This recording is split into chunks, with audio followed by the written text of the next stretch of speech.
Hey, everybody, welcome back to the Sith Dominion podcast. I'm your host, Dr. Dana Martin, and with me tonight, as has been for every show that had to do with Mr. Darth Maul, Eris Corban, thank you for joining once more. But after this night, we don't need you no more. We're not even going to do a review. Just kidding. A review, that's what tonight is. We'll talk through it all tonight. I don't know. We'll see. We'll see how far we get.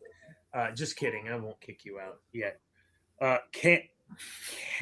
Cantarinkus, our guest this evening, may be familiar to some. It's been a long while, but welcome, Cam, back to the show. Curmudgeon Cam is back, and in rare form tonight. You should have seen him already lighting us up in the pre-show, folks. This is going to be a good one tonight. I'm glad you joined.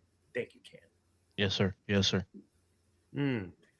Tonight is sponsored by Tres Amigos Tequila. In this is a lemon slushy from the TXB, and you just add some Tres Amigos to it. Voila, Taco Tuesday, Cinco de Mayo, all rolled into one, and TSD. Here we go. Tex B is about the best. This is what we call it, Tex B. This is about the best. If you guys don't have a Tex B, you're missing out. This convenience store is like everything in there is crisp. Everything is pristine. The bathrooms are phenomenal. The drink station is never dirty and clogged. This place, the food. Oh, don't even get me started on the food. Fantastic. Have you been to the Tex B, Cam? I'm a regular at the store. I will go out of my way to go to a Tex B. Great American gas station. I echo Dana's sentiments. Price tags everywhere. Food's great. Bathrooms are solid. Self checkout, 3 lanes. Cheap. There's no such thing as cheap gas anymore because we're not winning. No. But they have relatively great priced gas that only makes you sit for about 30 seconds after you fill up on an empty tank instead of the usual 2 to 3 minutes at a different gas station. But great store. Love TXP. Yeah, it's like $12.99 a month for their Chug Club or whatever. So you think $12.99, what do you get? Well, you get 2 drinks a day. Well, who gets 2 drinks a day? Well, I work out at 5 a.m. in the morning. On my way home, guess what Dana's doing? Stopping off, getting himself a big old huge coffee. Okay, well, what do you charge a coffee? $3.25? I get 4 coffees I've made in a month. I've made it up. So thank you, Tex B, because you also make my mixers for my adult beverages. Okay, I'm done with Tex B. We're not here to talk about Tex B. Can we talk about the HOA for a freaking second here? God, I've missed this. We're so back. Listen. Hell yeah. So in our neighborhood, okay, I'm the guy.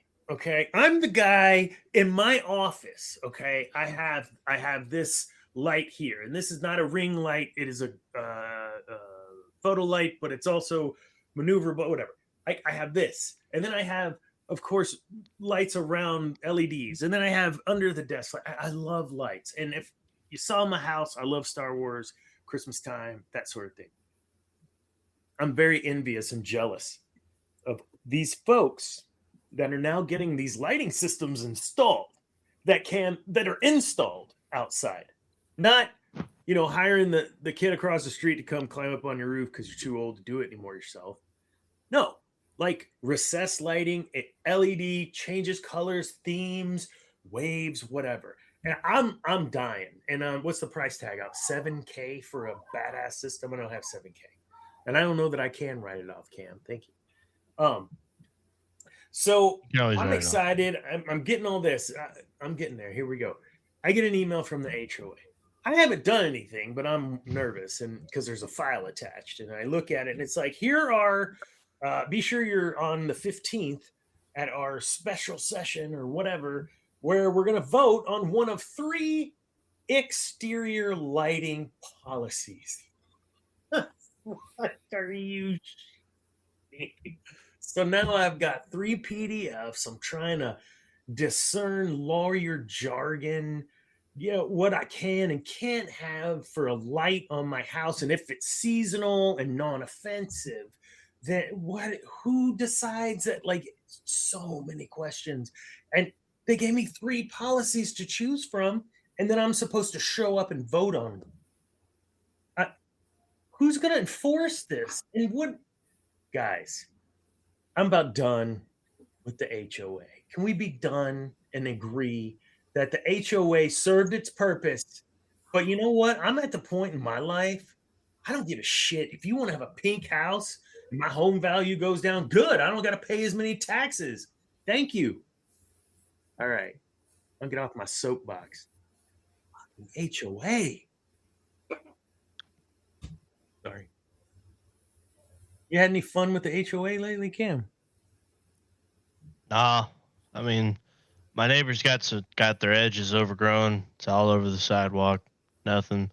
Feel bad for the people that live next to them. I mean, it's just kind of a losing battle.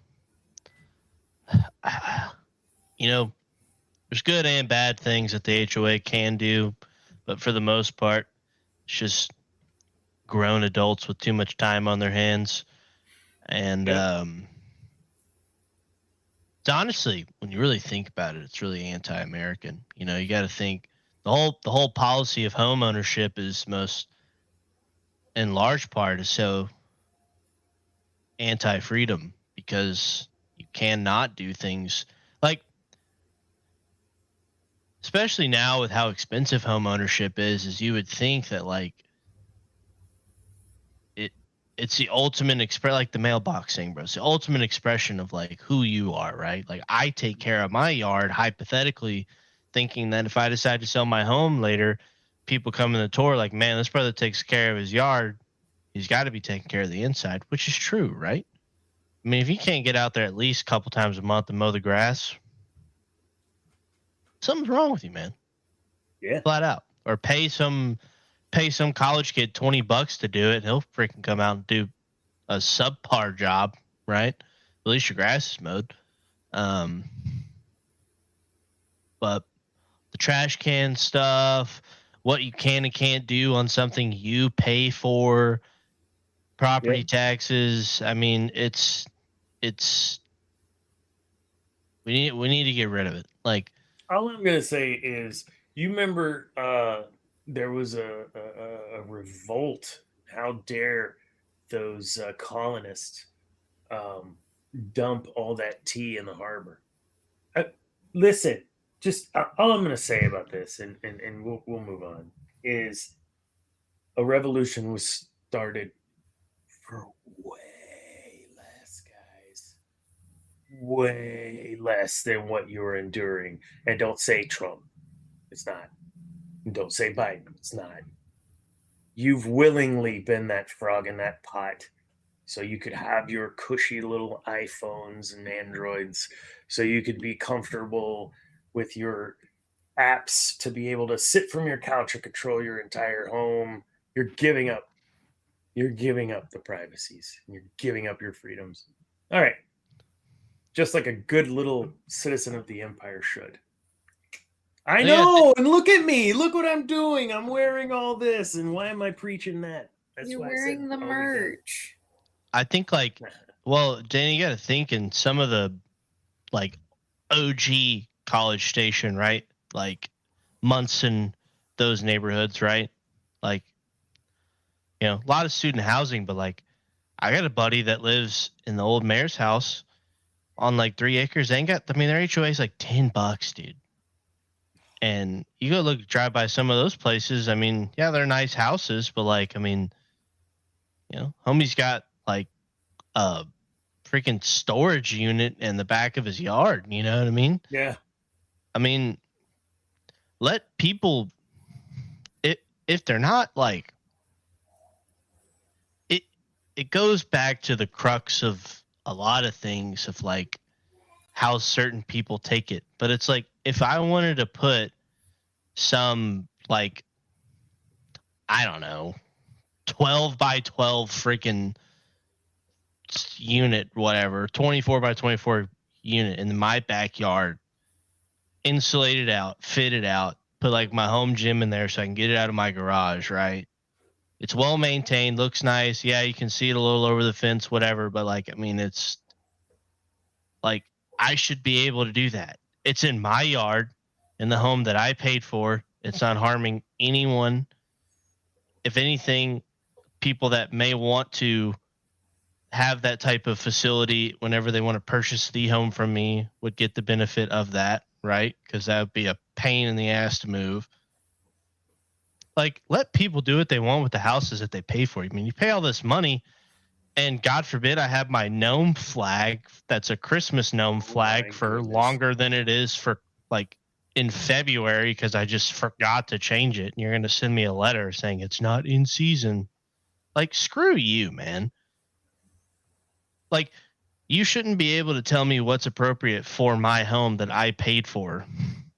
And then these like new neighborhoods, like special assessment fee for 10 years for said park you're going to build. And it's just garbage. Like a lot of stuff. It's just garbage. Yep. Give me 1 second here. I want to... You said something just then, and I know we're a Star Wars show, and trust me, this all is related. Talking about the Empire here, aren't we?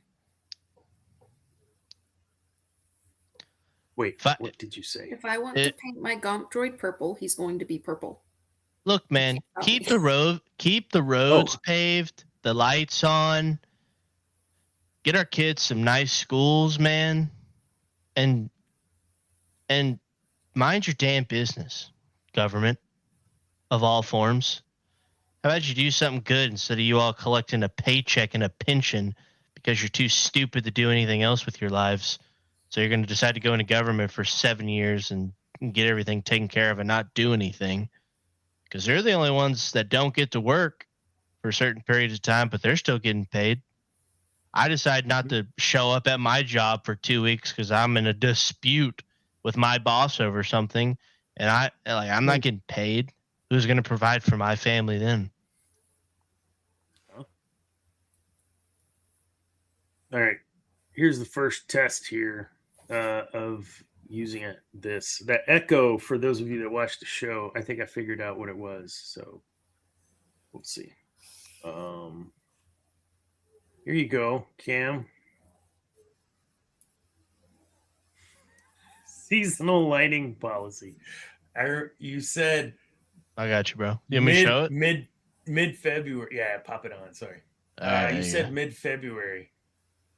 And it says, oh, no. If it was my HOA, here it is. You can display it beginning October 15th through February 1st. However, the lights cannot be illuminated until Thanksgiving Day. Oh, my God. Oh, my God. That's just one of them. There's 3 different. There's an exterior lighting, display of religious items, and seasonal lighting policy. I'm glad I don't have an HOA.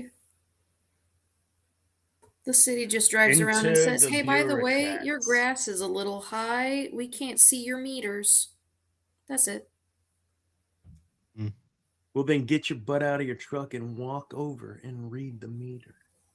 To be fair, the grass is scary. That's where the cats hide.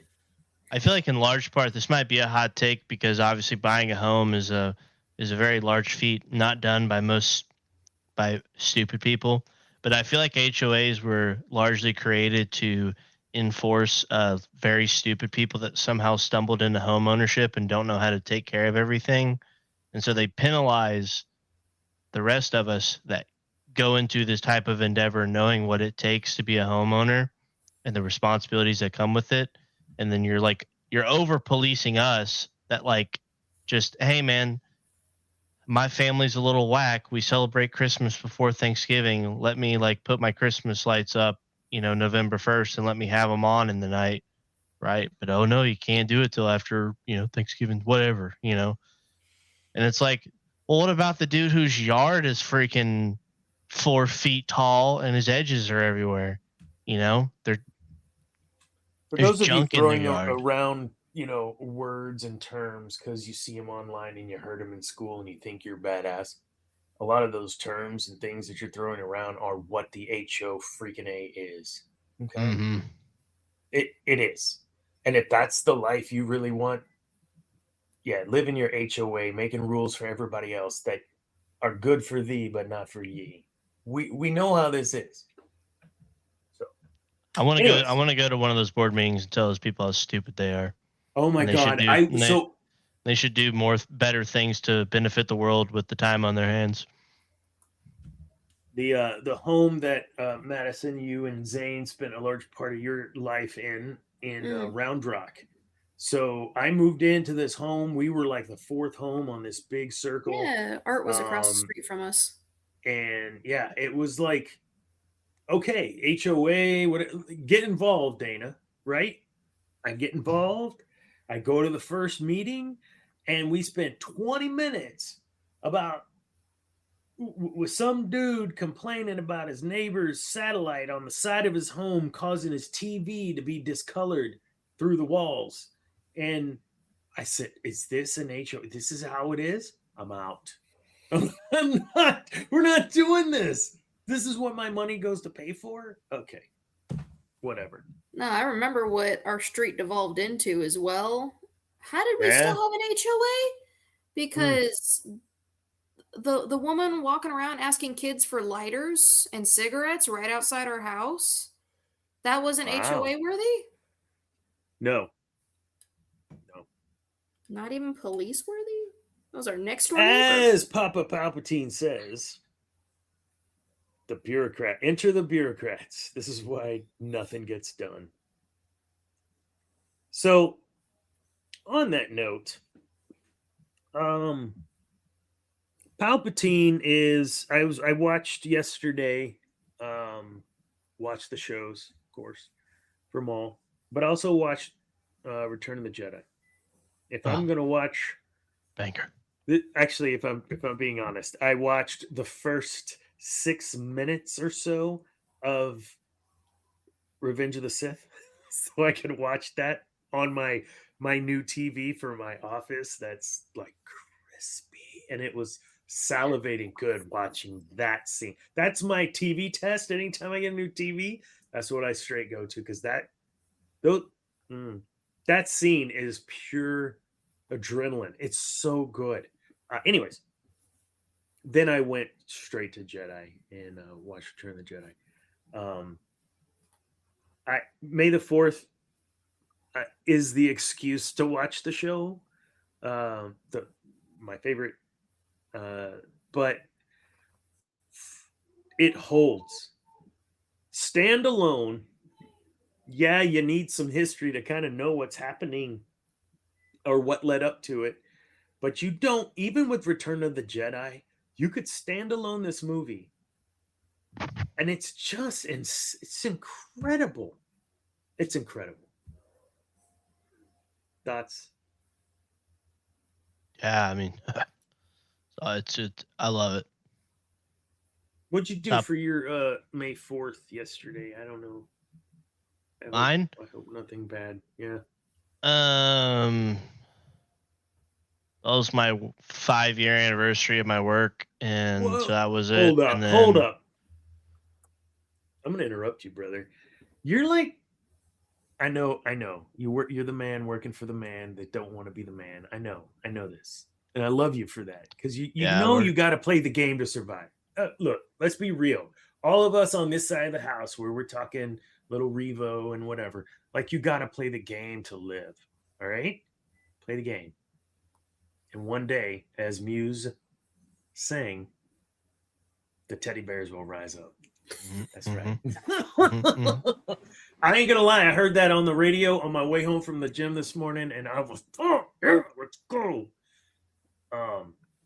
No, all of this works into our show, in that you have this super, let's just not bring the Empire into our issues. Let's just leave the government out of it. We can handle our shit inside. Because the moment that the Empire becomes involved, it's a whole nother thing. It's like at a whole nother level.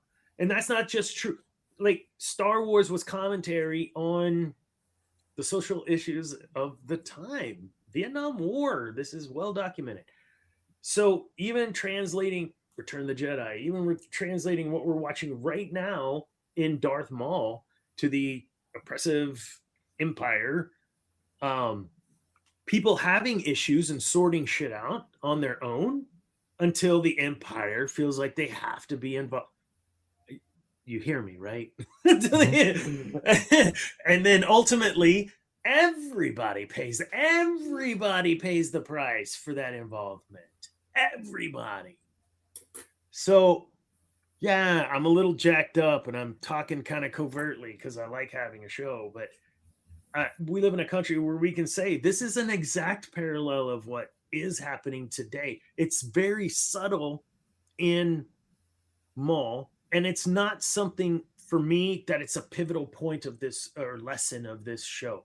I'm just pointing out that what we're seeing now is actually art is being reflected, and it's done very, very well. My mind attuned in that way looks for that in Star Wars now. And that is, to me, it was very evident throughout that whole first season of we need to keep them out because we can do this on our own. We just want to, and we know that everything's going to go to shit when they get there.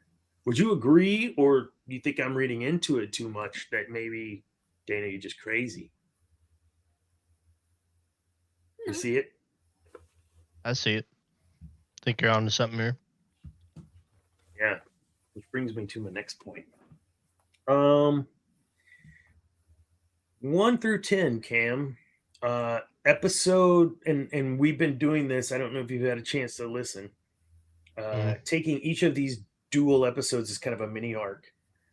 This last kind of wrapping everything up mini arc of just 9 and 10 on a scale of 1 to 10 or negative 10. How did you feel about it? Probably 9. Yeah. Solid 9? Yeah, solid 9. Mm-hmm. I mean, yeah, probably 9. Eris? I think you know where I'm at because I called you last night after watching it. It's like it's almost a 10 for me. I ended up on the phone with Zane about it. Zane's like, spoil it for me. I don't care. And so I'm just gushing because I have to get it out. I was watching a movie. I was like, okay, yeah, I got it off the phone. You're good. Summer wanted me to call you and talk about adorable. it. She's like, we gotta talk to your dad. I was like, okay, we'll give him a call. I think she's watching the stream right now. I'm not sure.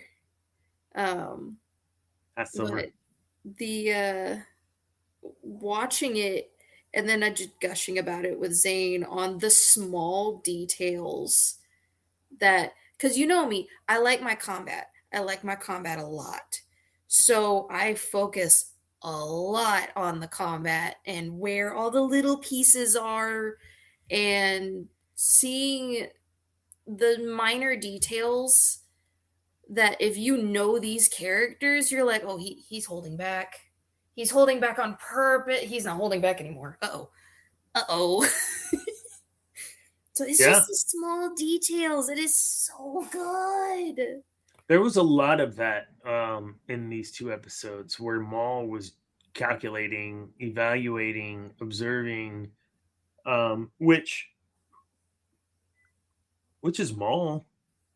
He's not just some dumb tool. I feel like Savage was kind of, it's not his fault. He was just kind of, but because of what all they did to him, he was just a big dumb oaf, a big tool. And Maul being a tool, he wasn't a dumb tool. I don't know if I'm making sense. Yeah, you're kind of losing me on that one. So I'll just move on. I've lost it. I was trying to pull up real quick. Here it is. Not playing a clip because again, I don't want to get in trouble. Just a picture, just a freeze frame, an exploding freeze frame. Yeah. So if you, oh my gosh, it's way over here. Where is it that they? Oh shoot, episode 10, right?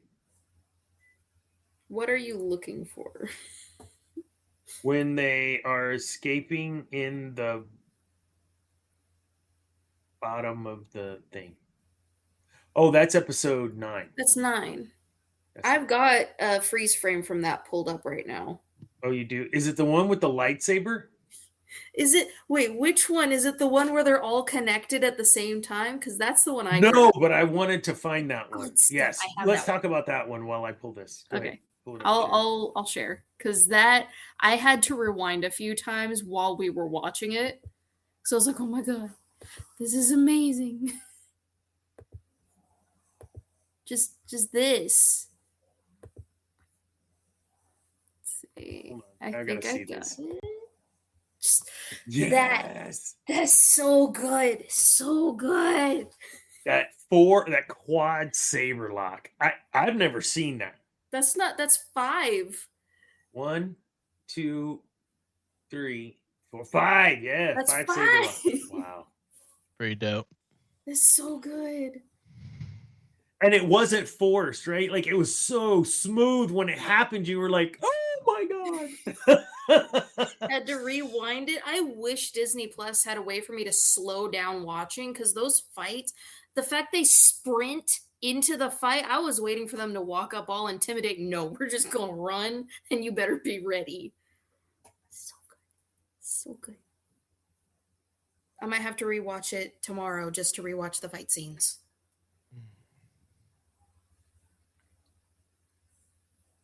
I was where are you looking for, or what part of the fight? When they jump across into or to the other side, and there's water falling. You mean the acid? No. Yeah, that's why it's not episode 9. I can't remember where it is now. So they jump across, and the saber, there's like this tiny bit of trickle of a waterfall. And as they came through, there's this little tiny poof, and then this little bit of steam as they're sitting there talking, coming off the. Yes, I know exactly what you're talking about. Let me grab it. Like tiny detail. I mentioned in the episode a couple episodes ago, her Liku in the wind, it wasn't flapping or stiff. Like it was very natural looking. Everything about the animation is like. I'm looking through it. I'm speed running. Yeah. How did you feel about the animation overall, man? Like bar setting shit, or man? I think so. I think if they stuck with something like this going forward for their flagship shows, I think it would be well done. I mean, I equated it a lot to. I told Woods when we were watching, I was like, this feels very Batman animated series for like a lot of the background and stuff. When you find out like they hand drawn like a lot of the backgrounds and stuff, and I think it just adds to the overall aura vibe of the show, like and the nice thing is it set the tone from the first episode and was consistent the whole way out. Mm-hmm. Totally. So in these 2 episodes, we get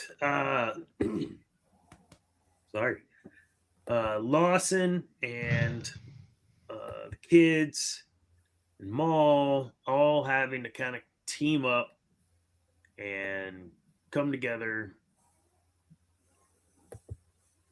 work together. Docky, you kind of, I don't know about y'all, but in episode 8, you kind of start feeling that she's going to have a choice to make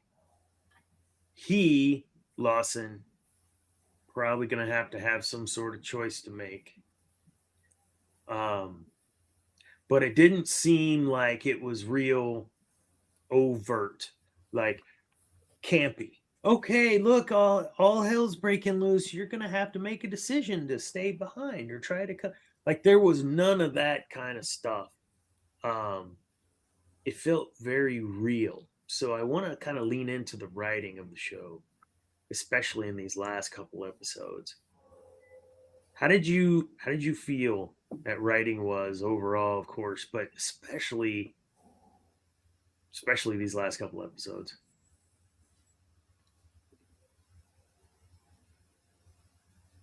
Good writing? Of course, probably, but I mean, game-changing writing? Nothing felt forced. And even though, like, if we go back, I guarantee you we predicted over half the stuff that happened in the season finale. We just weren't expecting it to all happen in the same episode. This is true. It was very, which that's what happens in fights. Nothing is ever okay, well, we're leading up to it and everyone knows it's going to happen. No, it's very sudden, it's very quick, and you don't get time to react to it until after it's already happened, and it's been a good 10-15 minutes since it happened. That's we watch Docky's gone. And you don't get time to react to it because we got to go straight to the next thing, which is real. But it's okay. Docky has Jobu in the locker room. He'll get a couple shots of rum to Jobu and he'll be fine. Yeah, because I can't remember the dude's name that voiced Docky, but yeah, Pedro Serrano in Major League. He was in The Wire or something. I don't know all that stuff. Yeah. Cam, you're a stickler for good writing. Do you feel this hits your cam meter there? Yeah, I thought it was good. I had to sit on the quietness of the Dark Lord for probably a few hours, but after, I guess we probably talk more about that when we get to episode 10. But I think overall, I think the show, outside of the, I think the show has it all. I'm interested to see kind of where they go with season 2 and where this fits going forward in the larger galaxy kind of at the time. So supposedly we're not going to have to wait long for season 2 based on what I saw from Sam Witwer. That interview, he said that we should not have to wait long. Fans do not have to wait. I think he said we don't have to wait too long. So now it's predicted end of 2026, somewhere around early 2027 we get season 2. Wow. That'd be a really quick turnaround. Because they're already recording for it right now. That'd be nice. I like that. Keep the momentum while you have it. Hell yeah. Episode 9 gives us our introduction to Dryden Voss too, right? I don't think we had him in 8. Maybe we didn't. No, we didn't. 9. It ended right before they contacted Crimson. Yeah. So now we're starting to get some holes filled, right? Which again didn't feel forced. It felt very, yeah, this is just how this shit went down between Maul and Crimson Dawn, Dryden Voss specifically. I actually was real excited. I didn't know. I didn't do any pre-work or anything to see casting or whatever, like who's playing what. So I really didn't know what to expect. And seeing him in that tie-in straight away was pretty exciting, quite frankly. I thought he was quite the creep in Rogue One or Han Solo movie, but yeah. What's your take on that Dryden Voss? Slimy, creepy? I don't know. I don't like him. And not my favorite character. Yeah. He gives me that, like, he's on a list somewhere vibe, like Epstein's list. I don't like him. This is not the actor. for Pete's sake, not the actor. I almost I don't kind of know. like had forgotten about that whole plot line they were working with the Crimson Dawn when we got to these episodes. I'm like, oh yeah, I forgot. Like this is, you know, Solo. This is still a thing that we have to do. Gotcha. Okay. But Isn't that I mean, good? it's cool. Yeah, I mean, it's cool. Yeah, I don't want to be watching a show, I think, for me, where I'm like, can we please get back to the main plot? Like I like that I got kind of taken on a little bit of a ride, because we haven't been getting that. I felt like up to where we were at 9. I mean, we thought we knew what we were doing, and yes, Madison, a lot of stuff we talked about did all happen in 9 and 10, but they had us guessing. It wasn't as predictable, and it wasn't there wasn't, as far as I could tell, any sort of agenda. It was just telling a damn good story about a character that a lot of people care about. And we'll get to all that, I guess, later. But I'm trying not to do the rap part because there's a lot to talk about in these episodes. So let's talk about Daki. Ultimately, across the arc, he loses his life.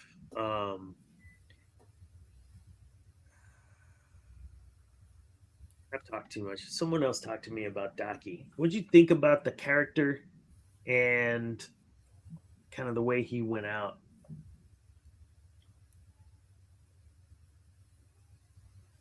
He gave me dad vibes. It's weird.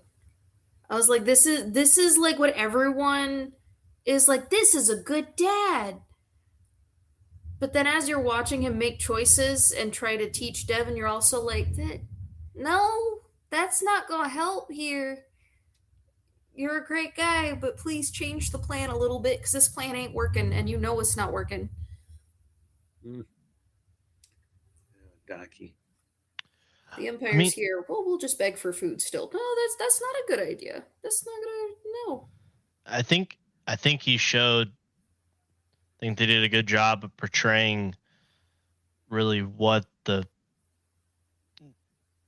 lot of the flaws that the Jedi had, like almost the naiveness of it all, even when the galaxy is showing him point blank period that begging for food's not going to work, all these things, and he's still like, you know,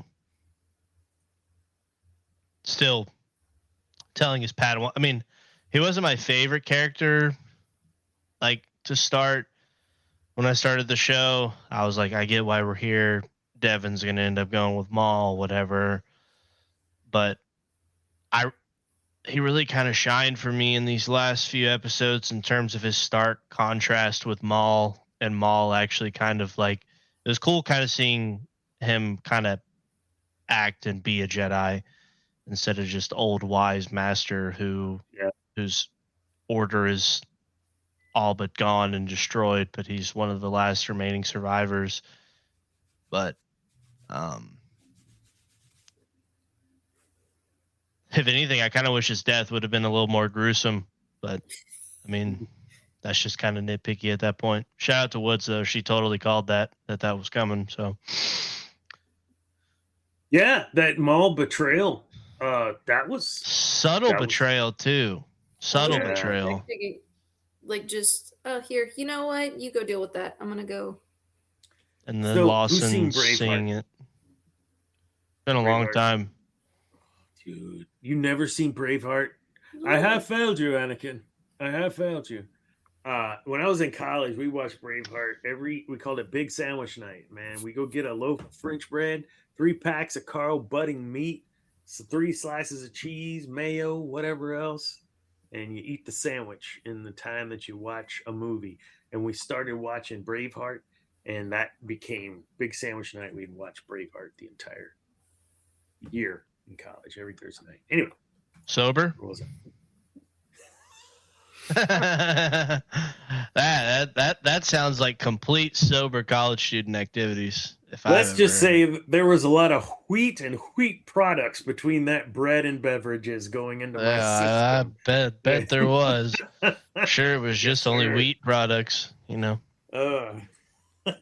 Wheat with a T. Okay. Yeah. So yeah, I'm sure. Braveheart. So there's a moment in Braveheart where the Scots totally had it, man. Like, but there were a group of folks that turned and were paid off and did not engage in the battle, and thus they lost the battle. They would have won the battle had the others engaged, but they were paid off. But there was a moment where he's waving the flag, Wallace, and he looks over at one of the cavalry, the leader of the cavalry, and the cavalry just looks at him and just kind of takes his horse and moseys away.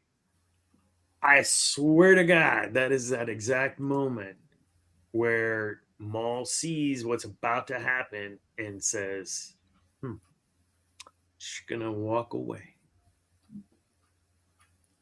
That sucked for Daki. Daki died alone. Daki dedicated his life to an order, dedicated his life to training up a Jedi youngling. He died alone.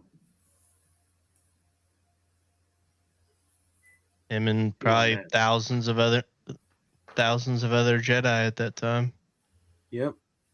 Well, I like where it kind of shows Maul looks back multiple times, but it doesn't show where Devin is until after Daki dies, and she watches the death. It shows that she's inside before that. It does. Yes, but it doesn't show if she can see him, if she can see the fight going on outside. So Maul consistently looking back over and over and over again during him and Daki and Darth Vader's fight. That after, because I rewatched it, couldn't help it. It's a good fight. Oh yeah, I've seen it 3 times. Rewatching it again, it's like he's waiting until she's in the spot to watch him die.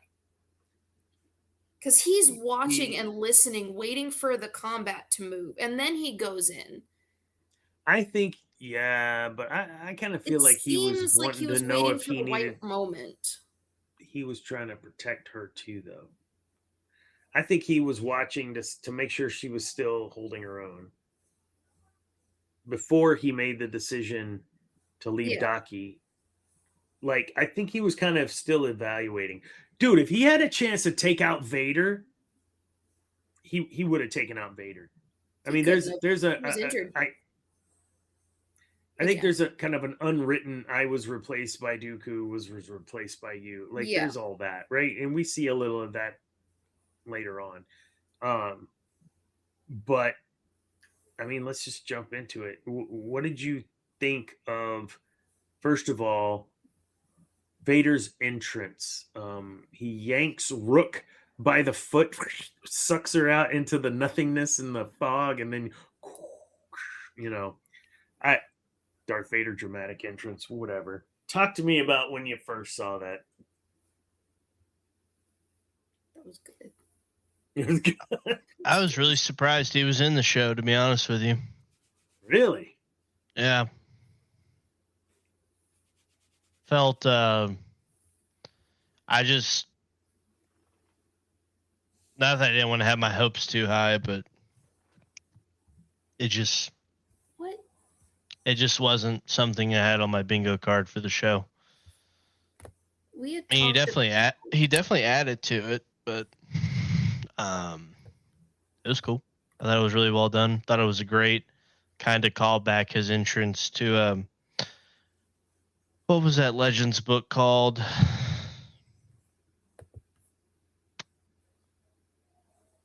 Splinter from the Mind's Eye. Let me see if that sounds right.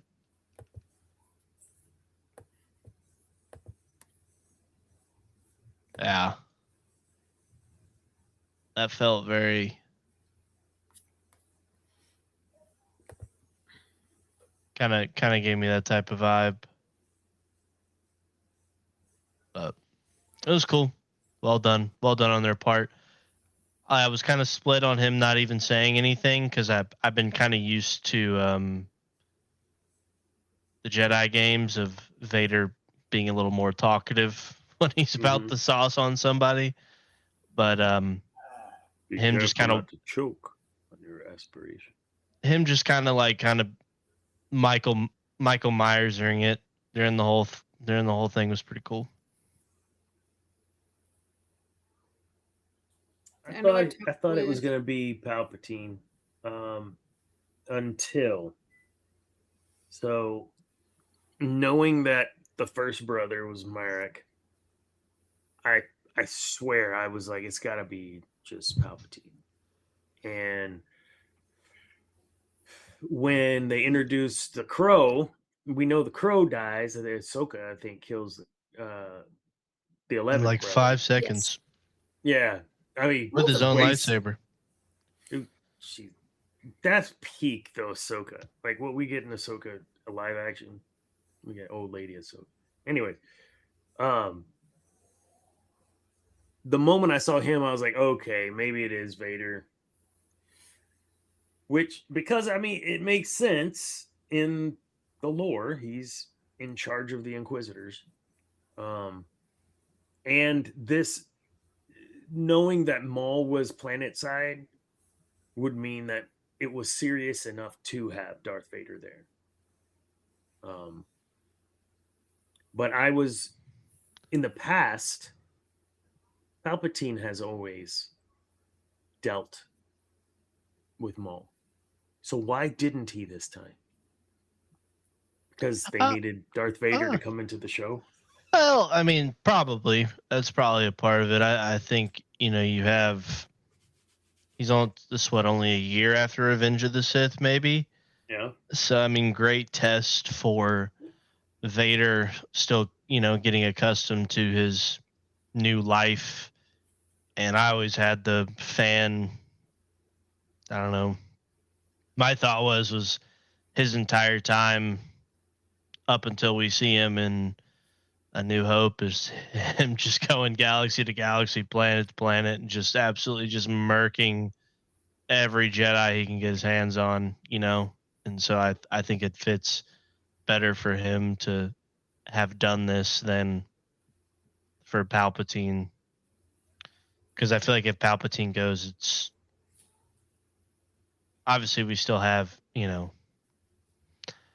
know Maul doesn't die, but... Yeah, and I guess you're right. How does he escape Palpatine? You know what I mean? Whereas I think Palpatine let him live last time, right? Mm-hmm. And he wouldn't be that stupid again. Well, and I also think that just everything from Maul's facial expressions to the fear he has in his eyes when you see Vader, I think it just adds to... It's just another big YouTube archive of people seeing Vader for the first time, especially a Vader that we don't really get to see a ton in terms of the timeline. I mean, he's still he's fresh in that suit, man. He's really trying to figure out how his new life is, and shout out to them, man. They did a really great job on the combat. I was a little skittish going into episode 10 with how they were going to handle him fighting, but I mean, it just... Every swing, every clash, it just felt... It just felt like Vader to me. So well done. There's an Filoni escalation to the saber fight that feels so Star Wars. It feels so Jedi saber fight. Empire saber. Like, it feels Star Warsy because it starts out and Vader's one hand with his lightsaber, blocking, defend, just playing, learning, observing, trying to figure shit out. Strike, how do you defend, blah, blah, blah. But as that fight progresses, his aggression progresses, just like in every other fight with Anakin Skywalker and Darth, or if he's Darth Vader. And so I felt like they nailed the fight, the style and how. Pardon me.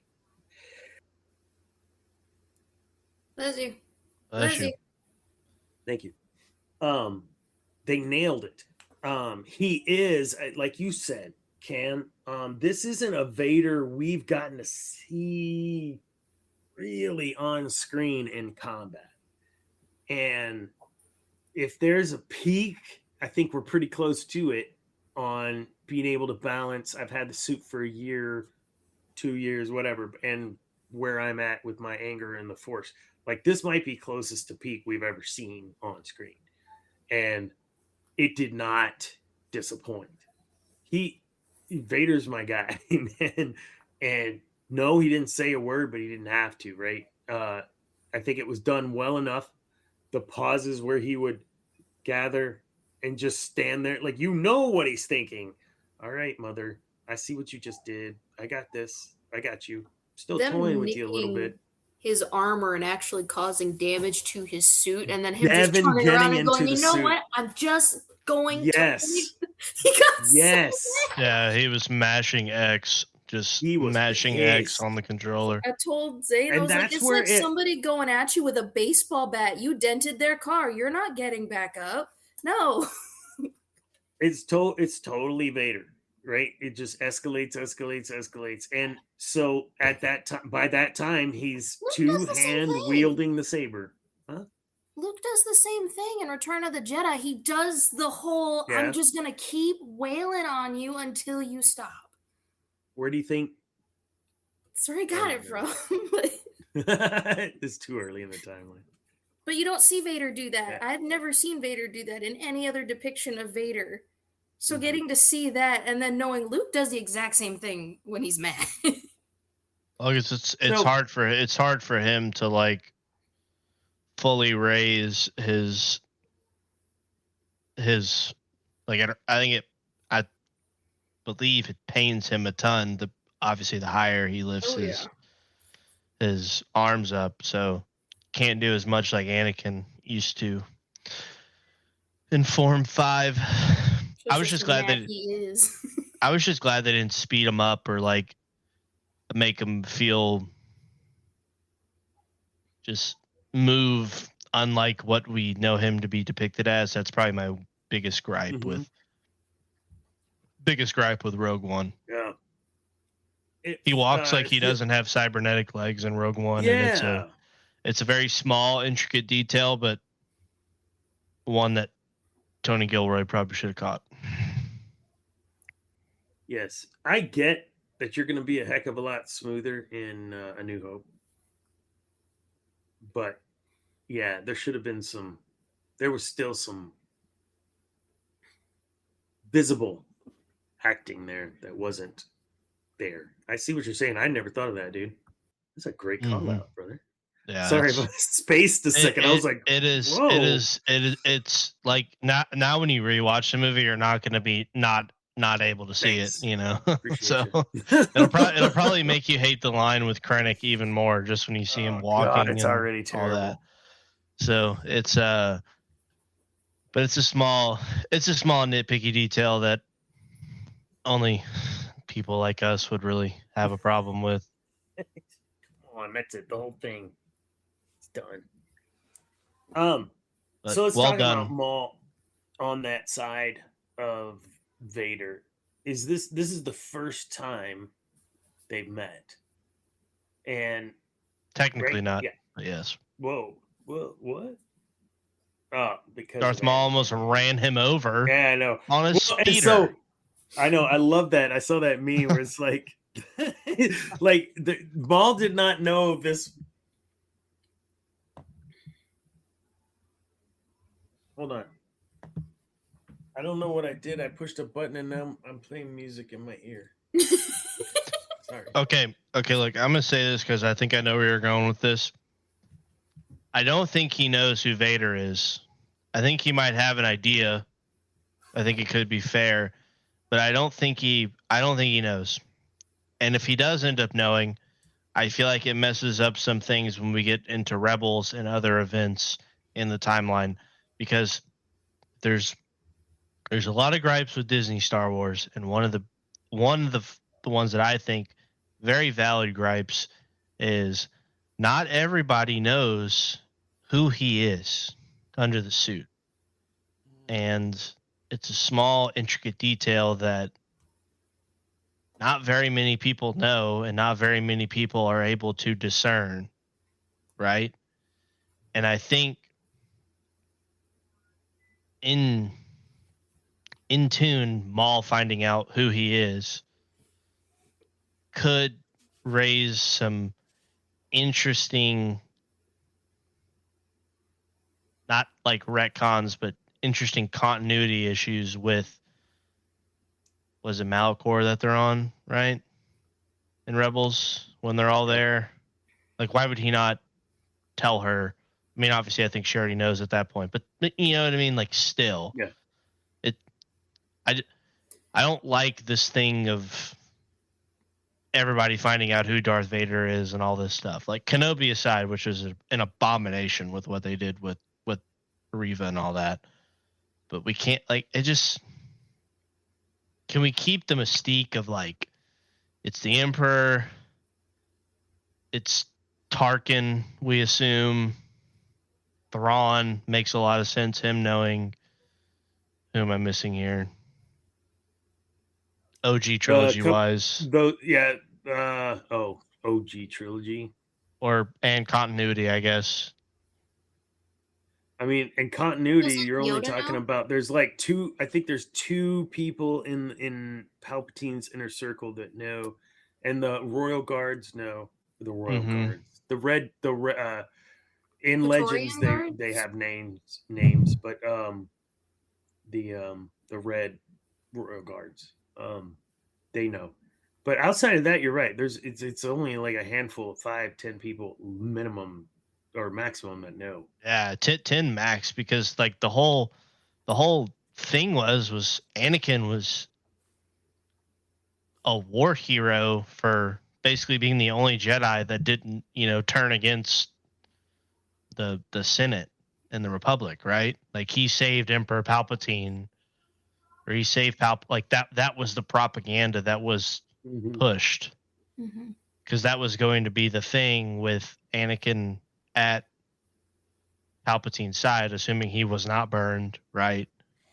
Was, Anakin was going to testify or what, basically be the backup to Palpatine's story they were going to tell. But, like, let the aura, the mystique of who's behind the mask stay there. Like, there's a reason why that's there. Not everybody who's an important character needs to know. And to me, rewatching Rebels in that specific scene, it makes it very clear that Maul does not know who he is. I don't think Maul knows who he is. He did have a line in 10 where he mentions that he knows Vader knows how Jedi fight. But that seems to be as far as he goes with it, is he understands that he used to be a Jedi, but that's it. But Count Dooku also was the same way. And before Maul gets there,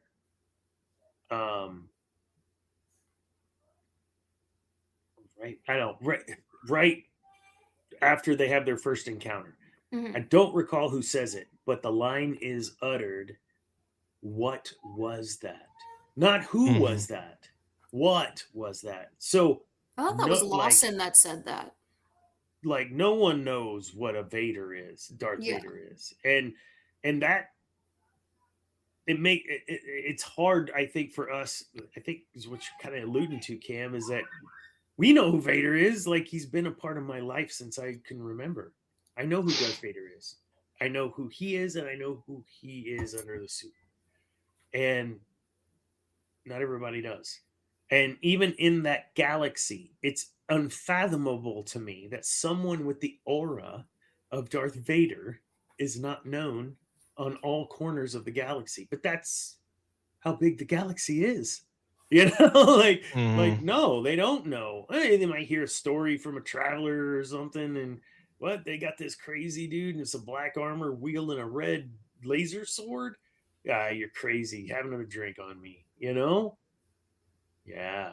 Well, So the question was, what was that? Not who. Go ahead, man. and another thing they did great in this show is the size of him. I mean, he was towering. He a big dude. Like 7'2" or something. I don't know. He was Yeah. How tall ginormous. is Vader? I'm gonna look. I And don't know. I mean, it's so fascinating when you have, and animation's obviously easier per se for a lot of things in live action, but I mean,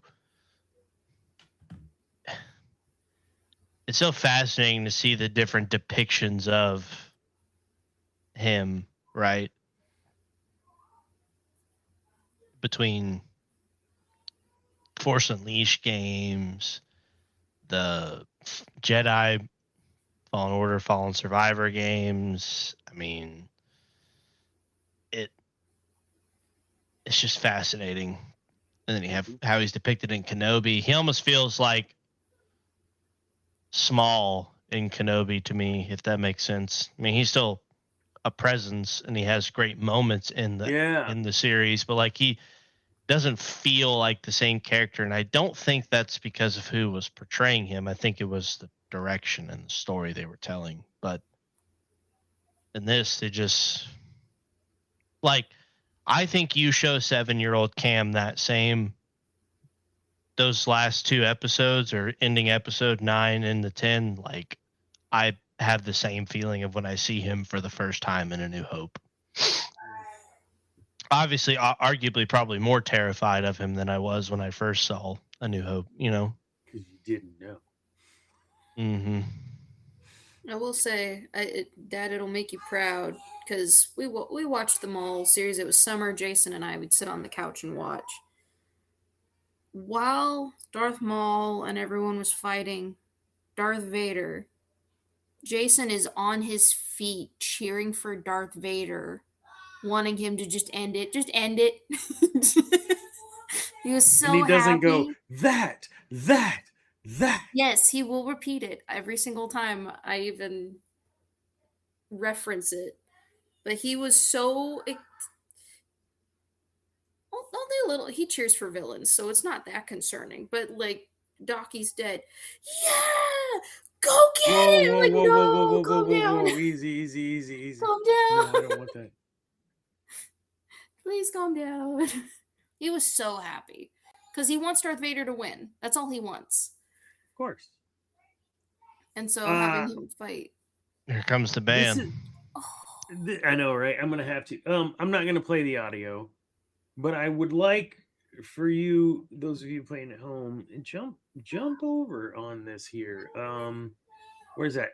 1239, right? 12 or 1839. Go to 1839.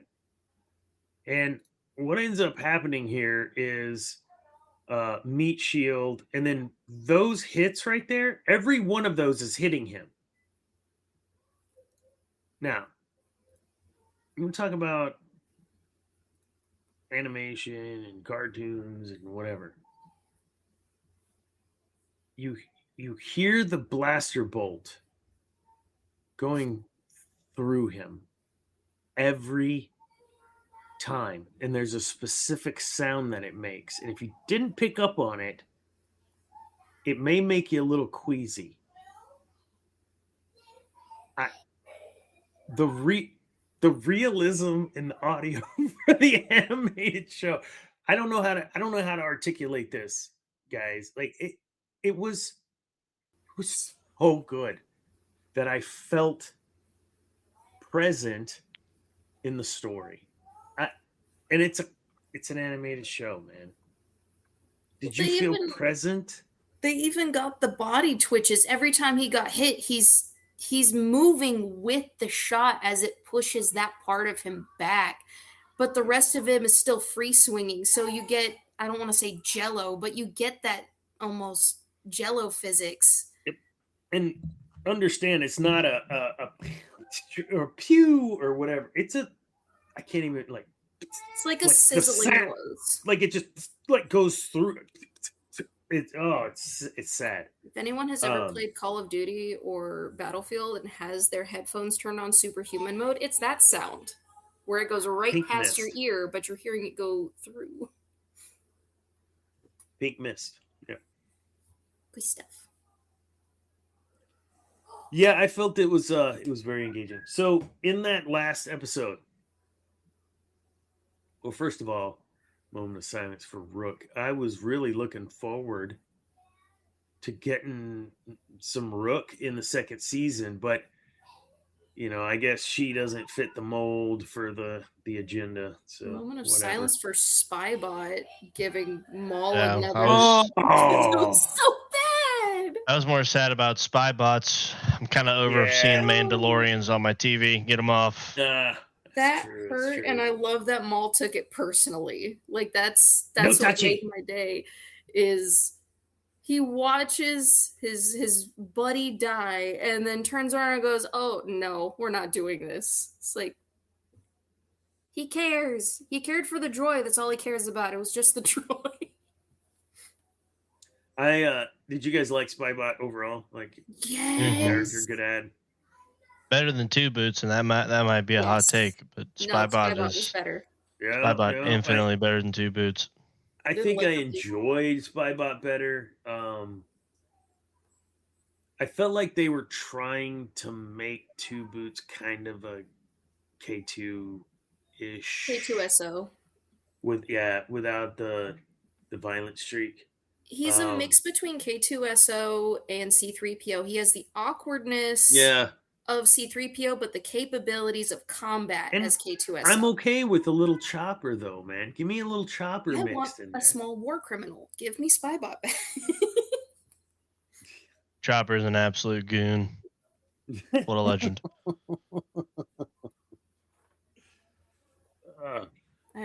So in episode 10, we get, Rook dies there right at the beginning.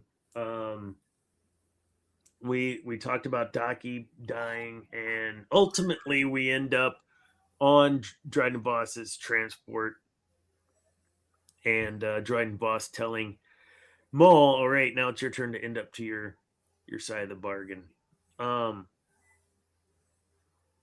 Vader gets left behind in the smoke fog again, as in a la 4 other movies or whatever. I didn't like that. I thought something else should have I don't know what, but we've already seen him lose in this way. I think they should have left it at the cave-in where he's raging as the whole place is crumbling around him, and he's just hacking and slashing and throwing things. He's having a tantrum in the middle of the place collapsing. I think that's a great point. Did we have to see him emerge from that? We know he's alive, right? I mean, he's freaking Darth Vader. We got to see him throwing a tantrum. Who says he's not still throwing a tantrum because he knows they're getting away? There's no way for him to catch up.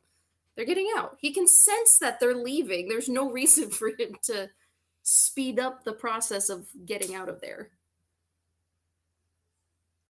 Could have done without that. I thought so. I liked the tantrum. He's sitting there watching the Tantive 4, fly off with the Death Star plans. Or he's sitting there watching the Millennium Falcon blast out of wherever. It's just, come on, guys. Would have loved to see him see the ship fly off and he just breaks something. So, Cam, you started down this path earlier. Did we have to have Vader? That's one of my wrap-up questions for the show. Did we have to have Vader in the show? No, I was hoping to get some more look into who the first brother and who the 11th brother are. Considering we know their eventual ends, but clearly I think there's something more to what's under there. I was nitpicking this with Woods. I'm like, okay, so if they're both like Night Sister magic, right? Like, I mean, this would be pretty gnarly if a Night Sister magic configuration power was able to like control what these cats are, right? You know? But I still think, I mean, I would argue you could make a case that Vader was more well done in this than probably Rogue One in its entirety, if you're going to bring him in. Limited sample size, obviously, but I mean, I think it was well done. It just depends, man. Like, is he needed? No, but does it make sense that he's in here? Yes. And is it well done? Well, yes. And then it's like, okay, well, we're 3 for 3 then. I don't see any complaints. It's when you don't get 2 out of those 3 and it feels kind of awkward, but you know, like it's shoehorned in. Like it feels like you're just kind of wedging it in there. yeah, like I'm trying, like I still feel like he's not needed in Rogue One. Ending scene's super cool, but like he's not really needed. It almost kind of takes you out of what kind of the story's building. That's why I'm really glad him and Palpatine weren't in Andor season 2. You know, really Palpatine. I know that's what a lot of people were calling for. Palpatine would have made more sense given the Mon Mothma Senate scene and all of that. Like Bad Batch did Palpatine really well. Thought that made a lot of sense. But yeah, less shoehorning, you know, like the more and more I've reflected on it, this is my example. The more and more I reflect on it, as much as I loved the scene at the time, and I still do love aspects of the scene, I still feel like season 2, Mando Luke, at the crux of it all, is a shoehorn. Yeah. It's cool, awesome. After The Last Jedi, so worth it. Getting to see, like literally that's what we wanted. But when you dissect it all, right, when you're like, how does this fit in with the overall story? And it gets retconned later, whatever, it doesn't really matter, right? But it's a shoehorn. But it's pretty badass. So it gets 1 out of the 3. But yeah. but when you try to add it into the overall story, you're kind of like, why is he doesn't ask any questions? Like, who is this guy? What is he trying to do? What's going on here? He's like, give me Green Child and I will depart. So. Yeah, I'm with you on that. I feel like you could totally have done that differently, or I mean, I'm glad it's there. Me too. But yeah, it wasn't necessary, and it makes sense, but it's one of those, well, that makes sense. Whereas I think with Vader, at least in the Maul series, it makes sense. Like it is a different vibe. It per the lore, it makes more sense to me that this was what happened with the Vader appearance versus what happened with. We had chats and I didn't even see with the Luke appearance. Andrew's been. Oh yes. What's up? What's up, Andre Whaley? Andre Whaley. Yeah, like I mean, I think this fits. It makes sense. It's well done. It's not key jangling. Yeah. So, like you're Maul facing off. Would you say that who wins that fight if Maul doesn't have a bum leg, or doesn't matter? Vader still owns him. Yeah, it doesn't matter. Doesn't matter. Even like Mr. Roboto, no, Vader at the year. No.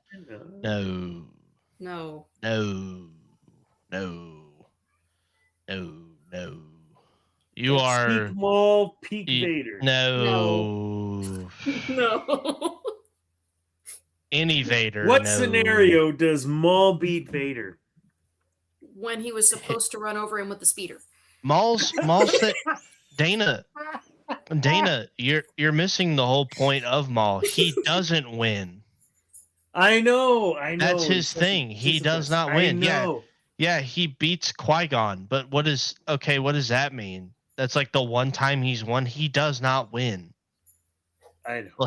He beats what's his name for the Darksaber, but like still, we talked about it ad nauseum. Like that's the peak of the hill. That's his top. Yeah, he killed Qui-Gon and then he got the Darksaber and then Palpatine comes back. Yeah, I mean that's like his thing. He's not this crazy good duelist that is going to go out there and mollywop anybody.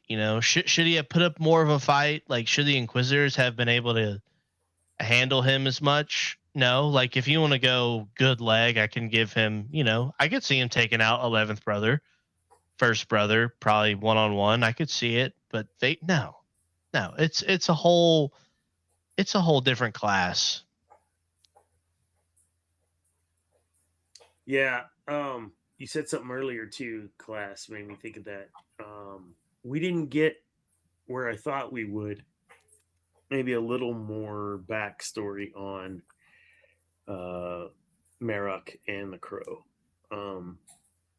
And how we don't even get that in the comic, I don't think, for either of those two. I need information on these two. It feels weird to see them so much and not have any information. Yeah, I'm kind of surprised we didn't get, because I think they're both Jedi is what I understand, but they're not. They're clearly not both Jedi when they die or when we see them die. No, not at that point, but we remember that Marok is 30, 40 years in the future. There's no way he's walking around. So our theory a few episodes ago was at some point maybe we get to see him die, and then he's resurrected somehow with the magic, because when he gets stabbed, it's all that green misty stuff like you see come out of the zombies, but those are parasite zombies. But zombie rules mean all zombies do this. So our thought is maybe he died, but is he alive right now in this timeline in the show? Yeah. He talks more often. Mm-hmm. He does. And so maybe we will get a little more of that next time. I don't think I need it. It's some sprinkles on the cupcake, but I'd like to see it. Maybe in a comic or even a sidebar. Inquisitor sidebar for a couple that we really like. Like, I'd like to see those two. Yeah. All right, let's do this. What Inquisitors that you know of would you like to see a little more of? I'd like to know their backstories. Those two. Go. Who else? I want to see Barriss. Barriss? You want to see some more Barriss? Only because does Devin know that Barriss betrayed everybody? Because if she didn't, she may think Barriss is an ally. Who? Devin. Devin doesn't know Barriss. But because wasn't she Jedi Master? No. I thought she was. No, I don't know. Barriss was a Padawan to Illuminara. I thought she had gone. She was the one that set the bombs. Yeah. And Ahsoka got framed for it. Would Devin know who Barriss is Jedi-wise and not know about the betrayal? Oh, I see what you're saying, because she would have been at the Academy at the same time. It's a Jedi. It's a potential ally that could help us. And here's what I've learned. Use that to her advantage. I've learned that there are so many Jedi. Whereas we grew up in this era where you had the original trilogy and there was only a handful. And when you hear Obi-Wan talk about the Jedi, for centuries protected the galaxy for eon, whatever. When he says all of that, I don't imagine tens of thousands of Jedi. I imagine like a couple hundred, like 8. And that's not how it was. There were thousands of Jedi. And so they're not gonna know. Yeah, like even Balin Skull. I met Anakin General Skywalker once or whatever. Like there's so many Jedi. Yeah. I mean, it took an entire clone army to dispatch the bulk of them. Mm-hmm. Think about that. Yeah. I need Hondo. Were there any Inquisitors that, I mean, unless you really wanted to dig into more of Reva, but Cam, but I don't think you want to do that. Absolutely not. I don't care about the Inquisitors that much to know more. I think the most interesting one was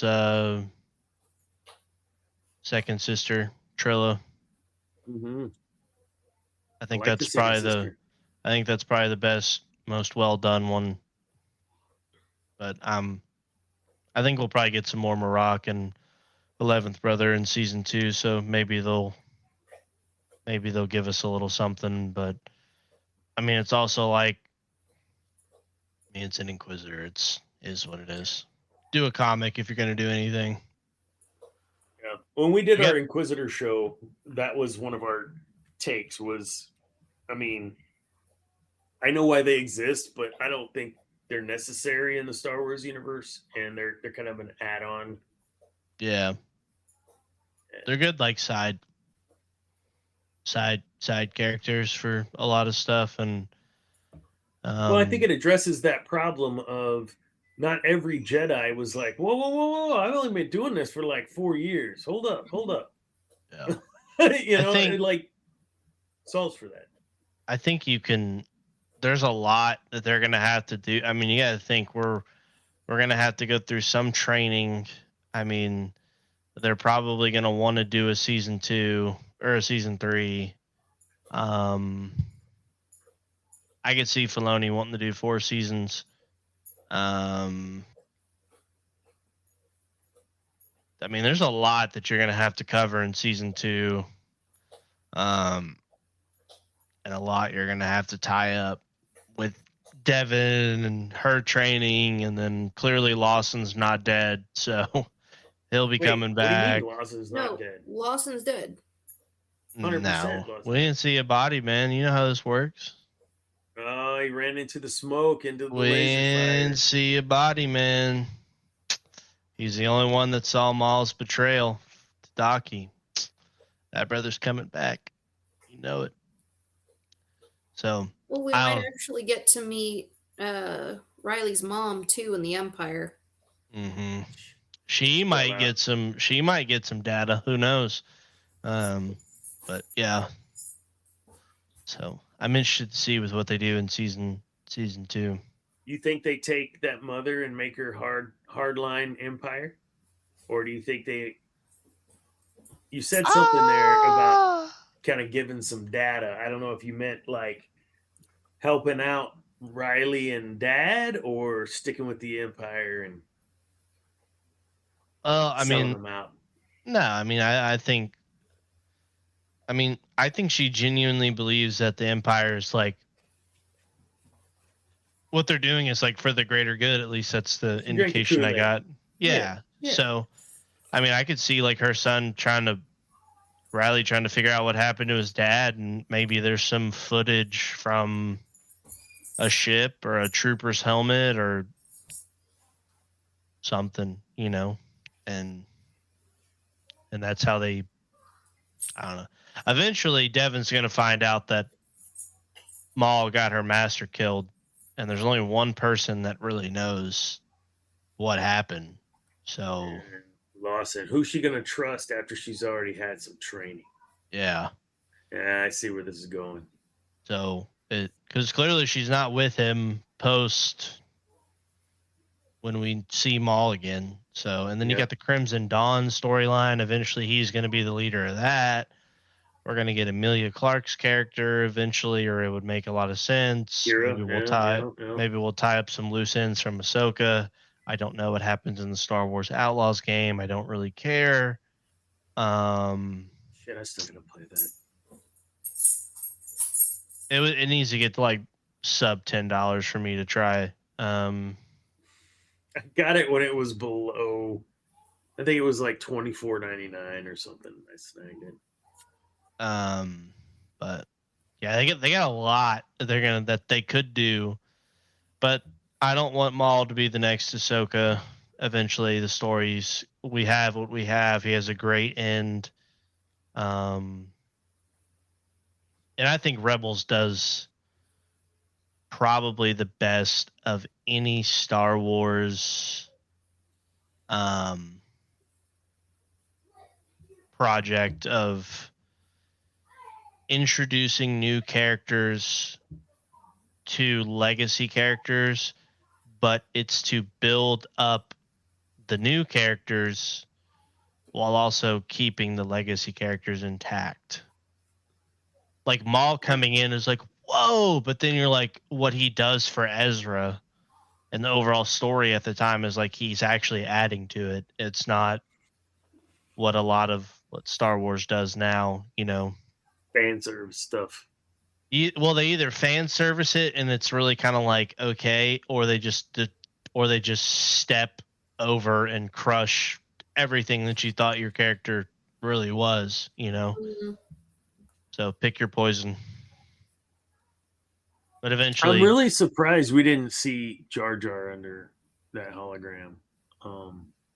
I would have stopped watching. You wouldn't have had me on the show anymore. that would have been God tier, personally. Yeah, like who was he talking to? Clearly, I guess it's Vader. Or was it Palpatine and Palpatine sent Vader? No, that's true. I think it was Vader. Because why would, if Palpatine leaves, does Palpatine think this whole thing is beneath him at this point? It's Maul. There's this personal BS between those two, man. I think the best episode. I think the best episode was episode 8. I think the whole Maul borderline like panic the attack breakdown. Yes. Yeah, I think that was probably my favorite and one of the best episodes.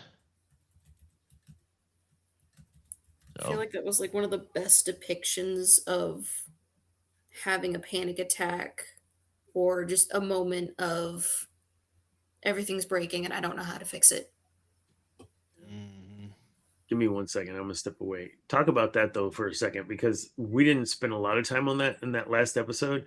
I think the psyche of Maul from where we saw him in Phantom, the transition through what he had to endure with spider legs and whatever. And we talked about how he gets rebuilt every time, bigger and better for another purpose, to roll another boulder up the hill. Just to roll it back down. But he does. He improves. His psyche improves. His mental capacity, his emotional intelligence. He knows how to talk to people better and better every time. How he works Ezra, I think, maybe Devin is that Ezra 0.01 or what, like that first version before he gets to Ezra. Can I do this? Can I my brother's one thing as an apprentice. This is a whole nother animal. So yeah, I need to step away 5 seconds, but what are y'all's thoughts on that? With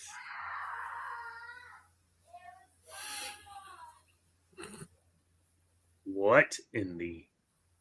He still has the pirate costume on.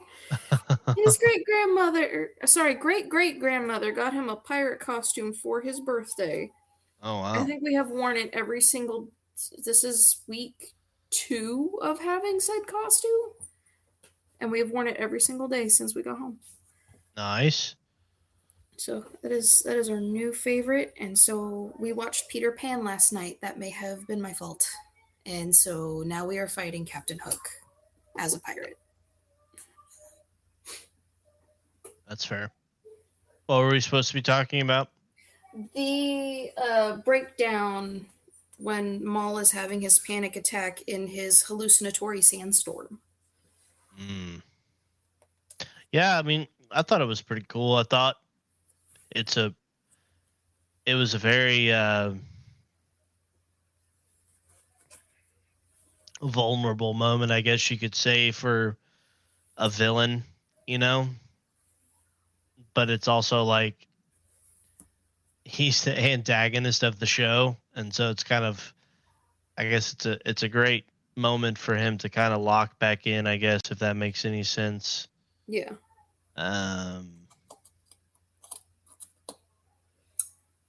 It felt nice to get backstory without doing actual flashbacks. Yeah, that's true. I watch a lot of anime flashbacks episodes. No, I can't do it. It was cool to, you know, I mean, we had the legend, or the, you know, legends and some other comics about, you know, his backstory. Like, we know he wasn't a I don't know. It was great, personally. I thought, didn't know I needed something like that from a villain, but I'm glad we got that. Well, you don't exactly pity him after it happens either. You got backstory, but you don't look at him and go, "Oh no, poor you. That's awful. I wish I could help you." You don't do that. Yeah. It gave it in a way that you don't. Yes, you can empathize on, like, that was awful, but you empathize, but you don't sympathize. Mm-hmm. Because he's still wanting to continue. He's still wanting to continue the cycle. Mm-hmm. Which a lot of people, when they have these traumatic experiences in their life that define who and what they are, it's the concept of, I want to break the cycle, right? Like, he doesn't want to break the cycle. Exactly. Well, like, he wants to do something different, but he's not realizing that he's still doing the same thing. Yeah, he's putting Devin in a position that she really doesn't want to be in. So same thing, just a little different. Yeah.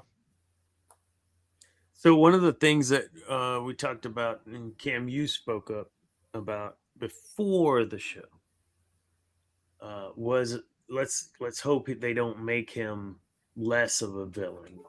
Essentially, is what you were saying. Mm-hmm.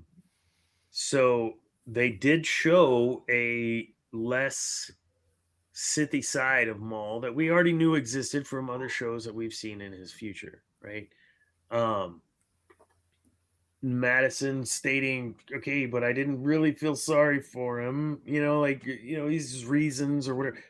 Did you feel they tiptoed that line, or they cross it, or were you like, nah, he's still the villain, they didn't make it out any weird way? I'd like your thoughts on that, because you and I went into some deep discussion about the villain aspect of Star Wars and other shows. And how do you think they did with him so far in this series?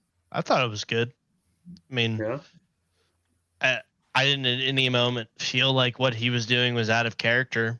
That's why I think I liked episode 8 so much, and kind of what they were doing with them, because it was kind of something I didn't really know I needed or wanted to see from the character. But yeah, no, I think if they would have done anything to try to divert the character from the path that we know he goes down and what he should be going down, I would have been checked out off the rip, and I never felt that in any way in this show. Great. Yeah, that leads us to that kind of season 2, as you stated. I don't, where they left off, I don't know how you cram into 10, 23-minute shows. Yeah, it's a season 3 is most definitely going to be a thing, no doubt.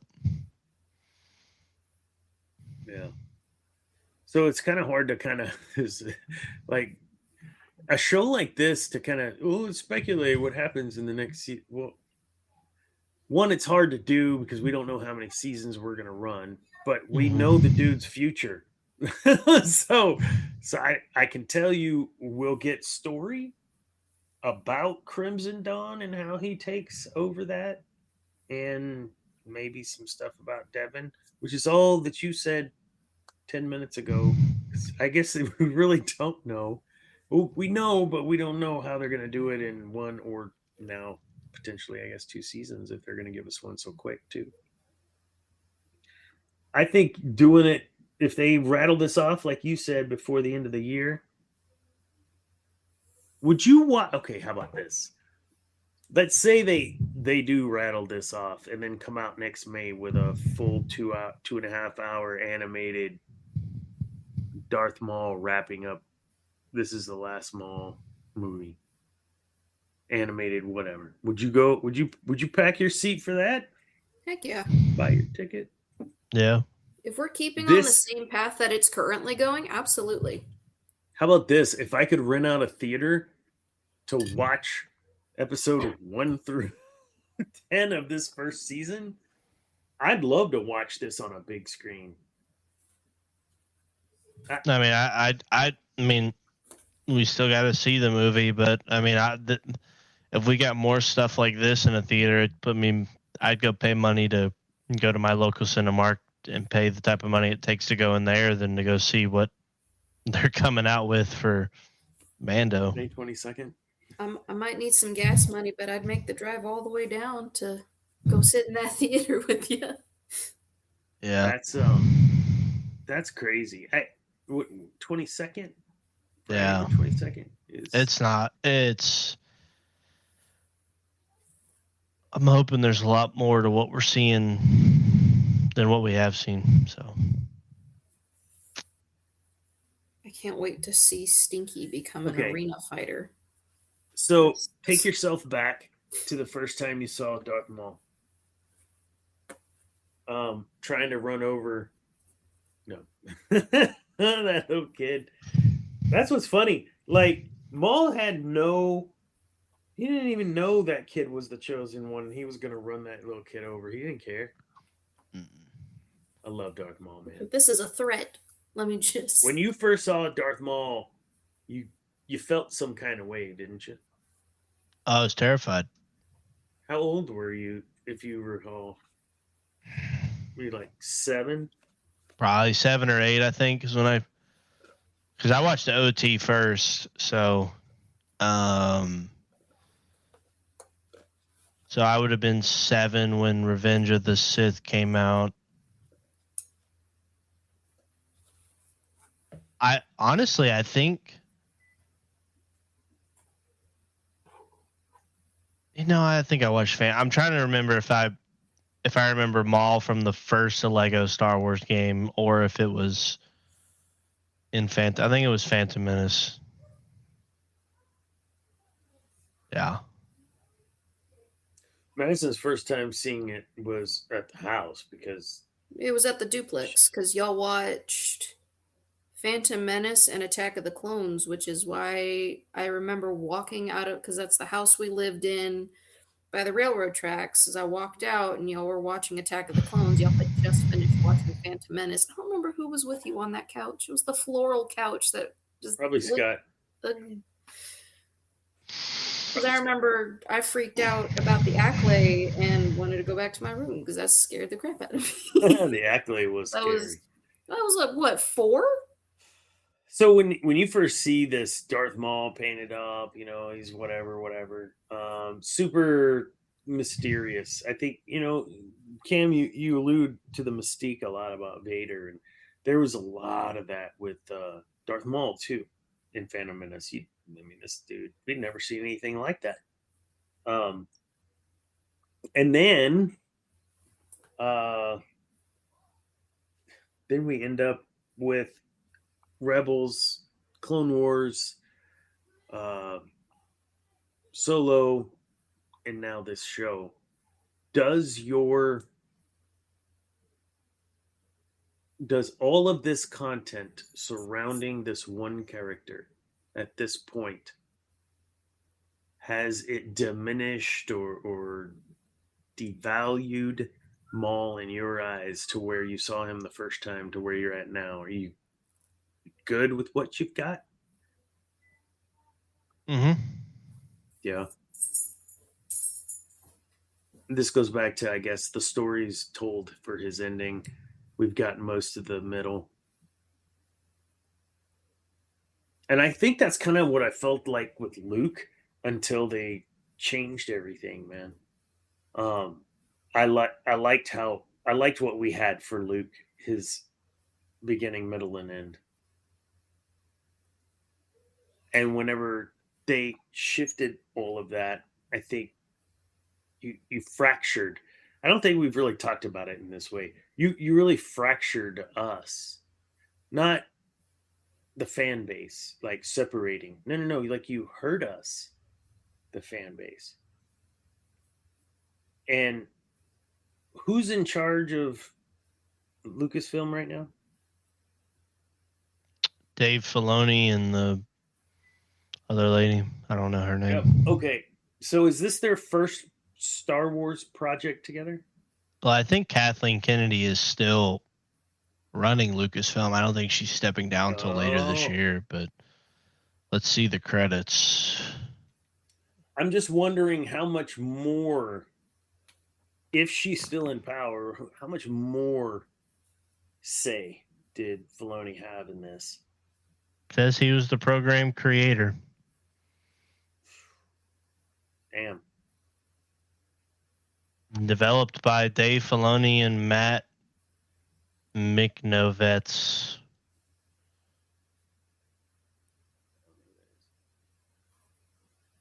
Yeah, Kathleen Kennedy's not an executive producer on this show.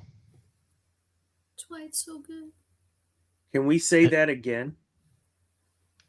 Kathleen Kennedy is not an executive producer on this show. Lynn Linwin Brennan is the co-president of Lucasfilm.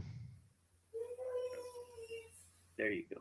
She oversees the business, operational, and financial aspects of Lucasfilm. Dave Filoni is president and chief creative officer. All right. So here's where we'll sit. For Dana, if this is where we're going as Lucasfilm under the Dave Filoni umbrella for creative, I'm all right. I'm good so far. If this is what he's going to do. Now, to your point though, Cam, let's not Ahsoka Maul. Because you kind of run that one out, man. We're kind of Ahsoka'd out. Why though? Are we Ahsoka'd out because she's in every series and has a series of her own, or are we just tired of her character, her story? I think for me personally, I think her ending, or what should have been her ending in Rebels before the World Between Worlds stuff, I thought was a fitting ending. I have not been a fan of her live action portrayal, even though I do like some of the scenes with her and Skinwalker Luke in Book of Boba Fett. But it's just like, yeah, I mean, she's kind of in everything. It's very clear that she's getting the story for the timeline that we're in that should have been Luke's story. And I think as a Luke fan, that irritates me a little bit. But yeah, I mean, it's just, she's in everything. Somehow there's no other characters that, like, I mean, I would say if maybe we had a better live action portrayal than Rosario Dawson, maybe things might be a little different. But I just think the biggest disservice to the character was when they brought her into live action. Yeah. And with the actress that is using her. And I like Rosario Dawson a lot, but she, to me, is an Ahsoka. I think the girl that played young Ahsoka in the flashbacks that we got with Hayden Christensen did a phenomenal job, and would have loved to have seen her kind of get more of a shot, but Ahsoka should have been animated. They should have just made Rebels season 5 with Bad Batch animation. I don't know, something, you know what I mean? Something like that. Yeah. We would have got the show out quicker. The characters would have stayed consistent. I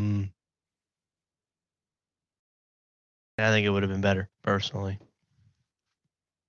I agree.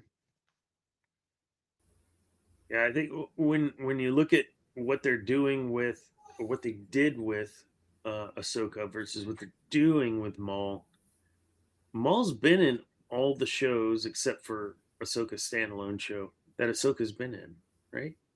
Mm-hmm.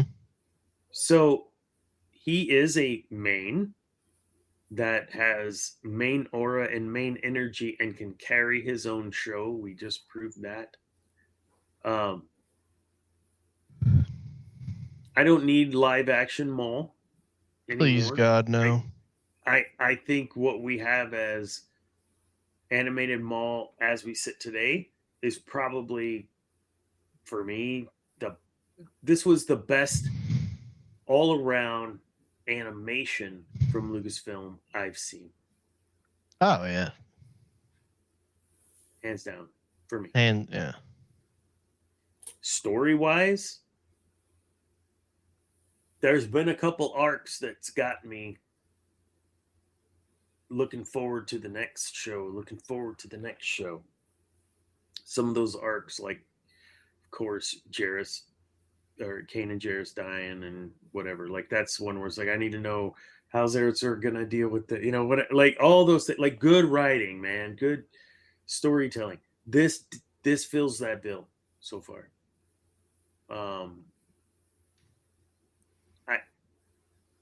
I know that when I will look back at this, when I look back at the series that we've watched and we've talked about just in the last 3 years on this show, I can't think of one that has been more positive than this series.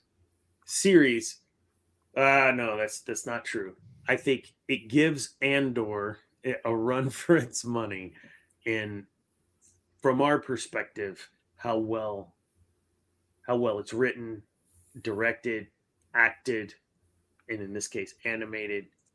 I think it's up there with Andor 100%. What do you guys think? I think it's too early to tell, personally. I think I'm saying standalone, as a season standalone. I'm with you though. Andor, I can't give that. We got two seasons of Andor. I still have to watch Andor. I cannot believe you have not seen it. I see, but I feel like it's two completely different. Like I don't see the need for the comparison, in my opinion. I think they're two different shows capturing two different mystiques of the mythos of Star Wars.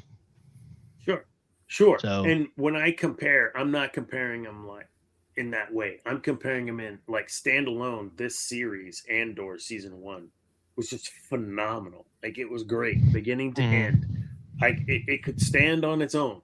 Season 2, same thing, great. So that's what I'm making the comparison. As a whole project, as a whole piece of just a standalone, this series, Shadow Lord season 1, Chef's Kiss could stand alone. We wouldn't even have to have any more. I know there's story that's cliffhangered, but you know what I'm trying to get at.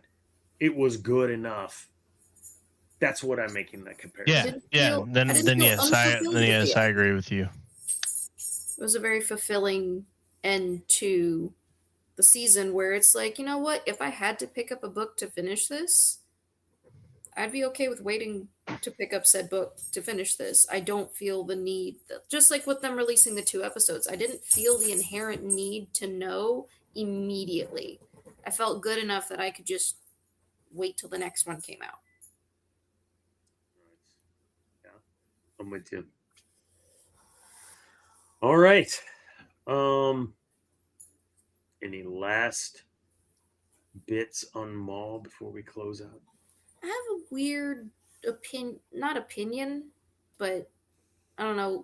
Watching Merrick now and the clips when we did our whole episode on Merrick, and I had no idea who this guy was.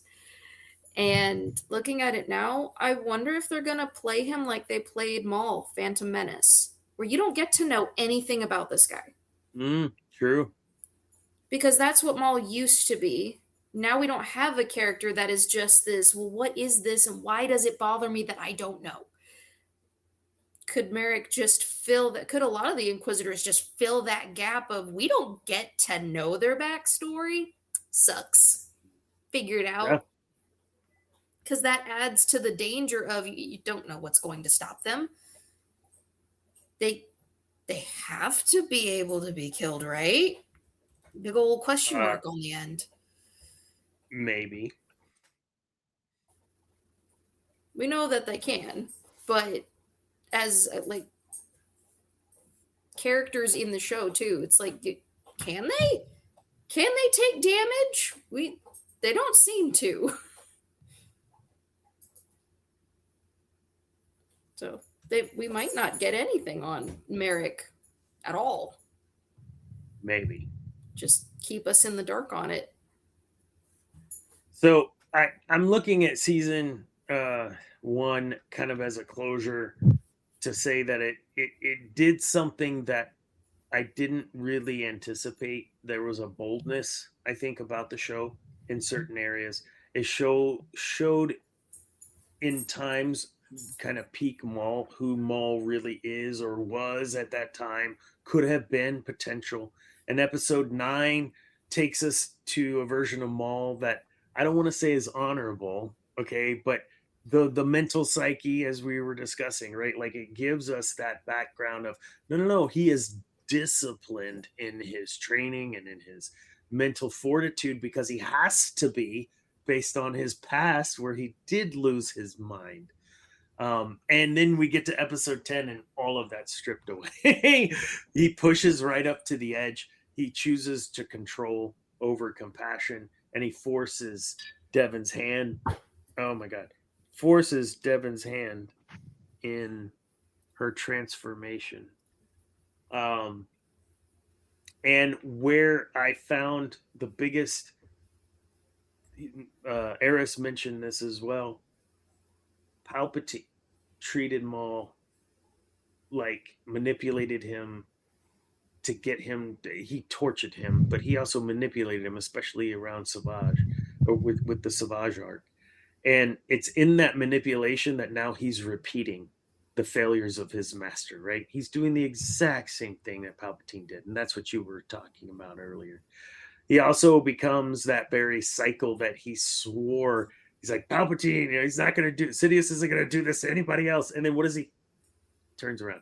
But that's the tragic thing, right? That's the tragedy of become the very thing you swore to destroy. It's Anakin. The tragedy's not his failure. It's that the galaxy seems to demand of him. This is the outcome. The continual rolling the stone up the hill. And that fallibility, if that's a word, that's what draws and has always drawn me to Maul. He's flawed, he's compromised, but he's brilliant. And that makes him dangerous. So Maul Shadow Lord season 1, I think it brought into the light a version of Maul that we always knew was there, but we finally got to see. And I don't think season 2 is going to give us about the power that Maul has or whatever. I think it's going to be another great round of storytelling and showing us how Maul will continue to roll that damn boulder up that hill, only to have it roll back down in his face. And that was my semi-monologue for this evening. Thank you for indulging me. Guys, this was great. I love talking about Maul. I don't know about next week, and in fact, we may actually take a week off. We have had, not Cam, but I have been on the air straight something like 12 weeks or something. I'm tired. I need a break. So we may not have a show next week. If there is a show, you'll see it posted. If not, you won't. Zane is, I think he had like 8 shows in the last 3 weeks or something. Like he's been playing gigs like Told me crazy. he just signed So, with another band the other day. yeah, he's playing like with That's 6 6 bands now. now. It's crazy. So we may never see him again either. We've got someone not being on our show because of their love of Jesus, which is perfectly, absolutely acceptable. Amen. Christ is king. Someone not on our show because we go a full 2 hours a show, Debbie, and that's understandable. That's fair. And then Zane, because he's a professional musician. I can't. Zane said that he would. We're running out of people. This is funny. Zane said he'd be on next week to talk about Maul as a whole if we wanted to do an episode just going over the entire season. We already did that. Mm-hmm. He said Sorry. he'd be on if we went over the whole season. No worries, man. I know Zane's got some stuff coming up. Just go check out his thingy thing. Insta. Oh, Cam, I hope you feel better. Thank you, go sir. You got his Twitch up there, or his thing. I got Zane's music. Are you wanting me to put my Twitch up? Yeah, pop it. Go quick, and then we're off. All right. Maul, in a nutshell, fantastic. Thank you guys for listening tonight. Thank you guys for watching. Like, subscribe, do all the stuff and things, but always remember, peace is a lie. There's only passion. Good.